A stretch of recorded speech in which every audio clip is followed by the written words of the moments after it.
উদ্ধাৰ কৰিছে কি ক'ব? মই মানে ৰাতিপুৱা উঠি পেলাই পথাৰত গ'লোঁ হাল বাবলৈ, ট্ৰেক্টৰ লৈ পেলাই। মোক এতিয়া 1 ঘণ্টামান হ'ল হাল বোৱা। মোক ফোন কৰি কৈছে সাপ ওলাইছে। এতিয়া মই তাত বিজি আছোঁ, পথাৰত ৰোৱনী আছে। এতিয়া মইতো আহিব নোৱাৰিলোঁ। এতিয়া বৰ্তমান আহি চাইছোঁতো অজগৰ সাপ ডাঙৰ আছিলে মানে। সেইকাৰণে লগে লগে আপুনি কিবা খাইছে নেকি? এই মুৰ্গী খাইছে। মুৰ্গী আগৰ পৰা খাইছে নেকি? আগৰ পৰা খাই আছে, নাজানো চাই এই জংঘলত আছিলে। মা চালে বোলে। মায়ে দেখিছে। এতিয়া কোনে উদ্ধাৰ কৰিলে? উদ্ধাৰ মানে এই আপুনি ক'ব গাঁৱৰে আমাৰ গাঁৱৰে হয়, সুৰজ লিম্বু। এতিয়া কি জংঘলত এৰি দিব? এই জংঘলত এৰিব এটা লৈ পেলাই। ঠিক আছে। মই একদম স্পৰ্টিং চব লেটাৰ হৈ আছে মোৰ কথাটো কৈছে।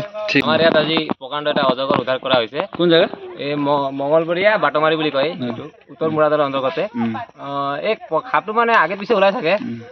আগতো আপোনাৰ 10-15টা মান মুৰ্গী মানে ই খাইছিলে। আজি মানে এই মুৰ্গী ধৰি থাকোঁতে দেখা পালে মানে ঘৰৰ গৃহস্থই, আৰু আমাৰ গাঁৱৰে সুৰজ লিম্বুৱে আহি পেলাই এই সাপটো হেৰি কৰিছে আজি।